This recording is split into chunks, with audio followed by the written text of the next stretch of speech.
الشیطان اللعین الرجیم بسم اللہ الرحمن الرحیم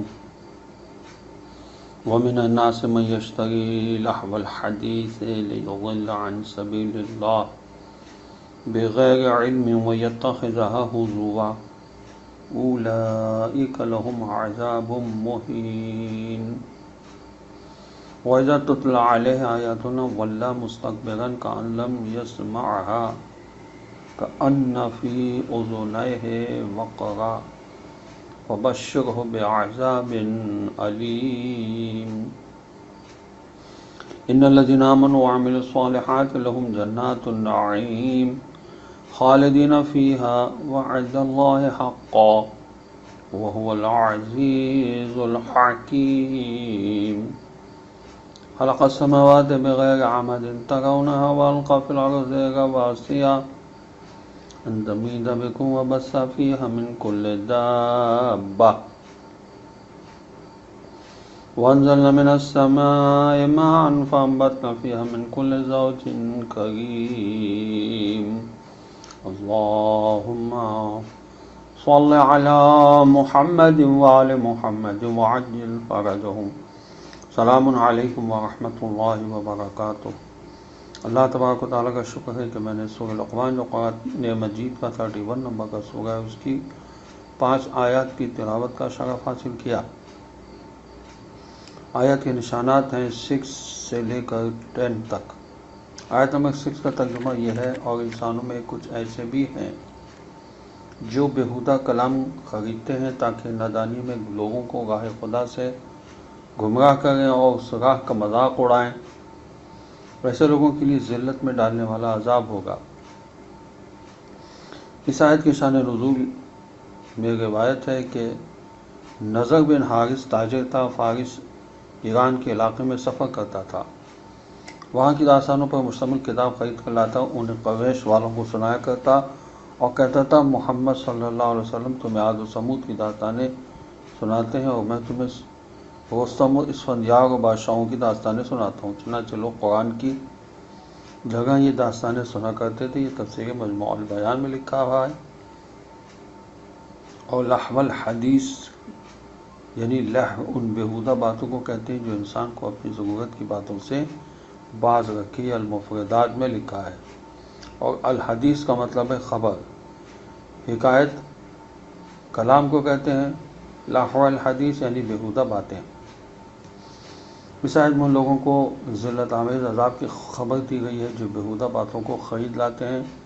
یشتری یعنی خریدنے کا مطلب یہ کہ وہ یا تو مال دے کر لہو الحدیث خریدتے ہیں، خرافات پر مشتمل داستانیں خرید لاتے ہیں، یا گلوکاروں کو معاوضہ دے کر لہویات پر مشتمل محافل جماتے ہیں، یا کوئی ایسا عمل انجام دیا جاتا ہے جس سے وہ ان بیہودہ گوئیوں کو بلاتے ہیں۔ لہو الحدیث کا ایک مصداق وہ داستانیں ہیں جن سے کلام اللہ سننے سے لوگوں کو باز رکھتے ہیں۔ لہو الحدیث کا دوسرا اہم مصداق غنا ہے۔ غنا کی تعریف یہ کی گئی ہے کہ وہ اتار چڑھاؤ والی آواز جو لہو اور باطل کے طور پر نکالی جاتی ہے۔ دوسری تعریف یہ کی گئی ہے کہ وہ آواز جو اہل لہو و لعب کے ہاں معمول ہے، جیسے فلمی گانے۔ حضرت امام محمد باقر علیہ السلام سے روایت ہے کہ غنا وہ ہے جس پر اللہ نے جہنم کی سزا رکھی ہے۔ پھر امام علیہ السلام نے اس آیت کی تلاوت فرمائی۔ یہ اصول کافی میں لکھا ہوا ہے۔ حضرت امام جعفر صادق علیہ السلام نے اس آیت کے ذیل میں فرمایا غنا بھی لہو الحدیث میں شامل ہے، اور حضرت امام رضا علیہ السلام سے بھی یہی مروی ہے۔ ایک حدیث میں حضرت امام جعفر صادق علیہ السلام نے فرمایا کہ غنا نفاق کی آماجگاہ ہے۔ یہ بھی اصول کافی میں لکھا ہوا ہے۔ ارشاد ہوتا ہے کہ لیضل عن سبیل اللہ، ان بیہودہ باتوں کو خریدنے کا مقصد یہ تھا کہ لوگوں کو راہ خدا سے منحرف کر کے گمراہ کیا جائے۔ یہاں سیاق آیت سے معلوم ہوتا ہے کہ سبیل اللہ سے مراد قرآن ہے۔ بیہودہ گوئی رائج کرنے کا مقصد یہ ہے کہ لوگوں کو قرآن سے دور کیا جائے، اور پھر بغیر علم یعنی گمراہ کرنے والوں کا کسی علم کے ساتھ تعلق نہیں ہوتا، یہ بتایا گیا، بلکہ گمراہی اور جہالت باہم مترادف ہیں۔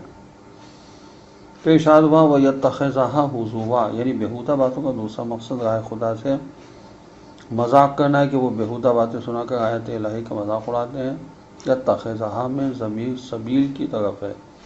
سبیل مؤنث مذکر دونوں طرح استعمال ہوتا ہے، یہ تفصیلات طبیان میں لکھا ہوا ہے۔ جو بات بھی قرآن کے مقابلے میں آئے وہ لحو الحدیث ہے، یہ ہے مختصر سی بات۔ اور آیت نمبر 7 میں یہ فرمایا گیا ہے کہ اور جب اسے ہماری آیات سنائی جاتی ہیں تو وہ تکبر کے ساتھ اس طرح منہ موڑ لیتا ہے جیسے اس نے سنا ہی نہ ہو، گویا اس کے دونوں کان بہرے ہیں، پس اسے عذاب دردناک کی بشارت دے دیں۔ جو لوگ لحو الحدیث یعنی غنا جیسے گناہ کبیرہ کے مرتکب ہوتے ہیں، انہیں اگر اللہ کی آیات پڑھ کر سنائی جائیں تو وہ بڑی نخوت و تکبر کے ساتھ منہ موڑ لیتے ہیں۔ کأن لم یسمعھا یعنی ایسی بے اعتنائی اختیار کرتے ہیں کہ جیسے کسی کلام کو سنا ہی نہیں ہے، یا اس کے پاس قوت سماعت ہے ہی نہیں۔ پھر ارشاد ہوا فبشرہ، اس کو دردناک عذاب کی بشارت دے دیجئے۔ عذاب اور بشارت، اللہ تعالیٰ اس شخص کے ساتھ تمسخرانہ لہجے میں بات کرتا ہے، اسے دردناک عذاب کی خوشخبری سنا دو۔ لحو الحدیث یعنی غنا پر جہنم کی سزا ہے۔ آیت قرآنی کو ناپسند کرنا دردناک عذاب کو دعوت دینا ہے۔ آیت نمبر 8 کا ترجمہ یہ ہے کہ جو لوگ ایمان لائیں اور نیک اعمال انجام دیں ان کے لیے نعمت والے باغات ہوں گے۔ اور آیت نمبر 9 کا ترجمہ یہ ہے کہ جن میں وہ ہمیشہ رہیں گے۔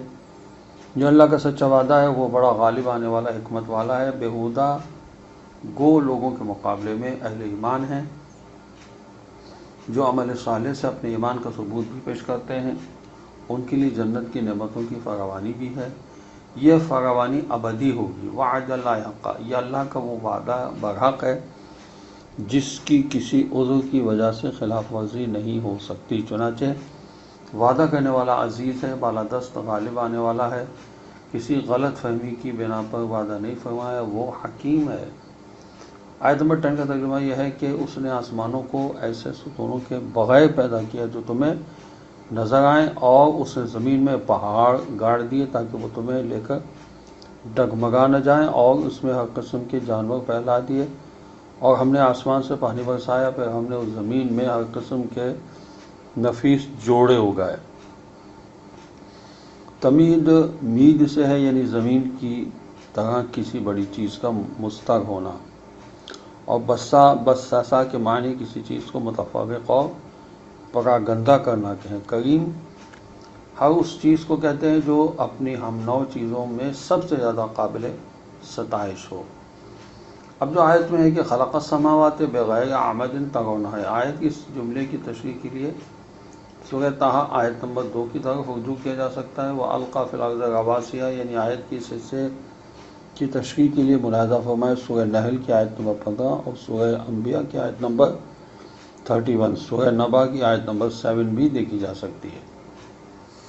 ارشاد ہوا وَبَثَّ فِيهَا مِن كُلِّ دَابَّةٍ، اس جملے کی تشریح کے لیے سورہ بقرہ کی آیت نمبر 164 ملاحظہ کریں۔ پھر ارشاد ہوا کہ فَأَنبَتْنَا فِيهَا مِن كُلِّ زَوْجٍ کریم، زوج کریم یعنی نفیس جوڑے۔ اس سلسلے میں اب تک جو حقیقت سامنے آئی ہے وہ یہ ہے کہ ہر نبات نر و مادہ خلیوں پر مشتمل ہے، یہ دونوں یا تو کبھی ایک پھول میں ہوتے ہیں اور کبھی ایک میں نر دوسرے میں مادہ، کبھی ایک شاخ میں نر دوسری شاخ میں مادہ، کبھی ایک درخت میں نر دوسرے درخت میں مادہ ہوتے ہیں۔ جب تک یہ ذریعے سے ان دونوں میں ملاپ نہ ہو وہ درخت پھل نہیں دیتا۔ خدا ہمیں قرآن کو سمجھنے اور اس پر عمل کرنے کی توفیق عطا فرمائے۔ السلام علیکم ورحمۃ اللہ وبرکاتہ۔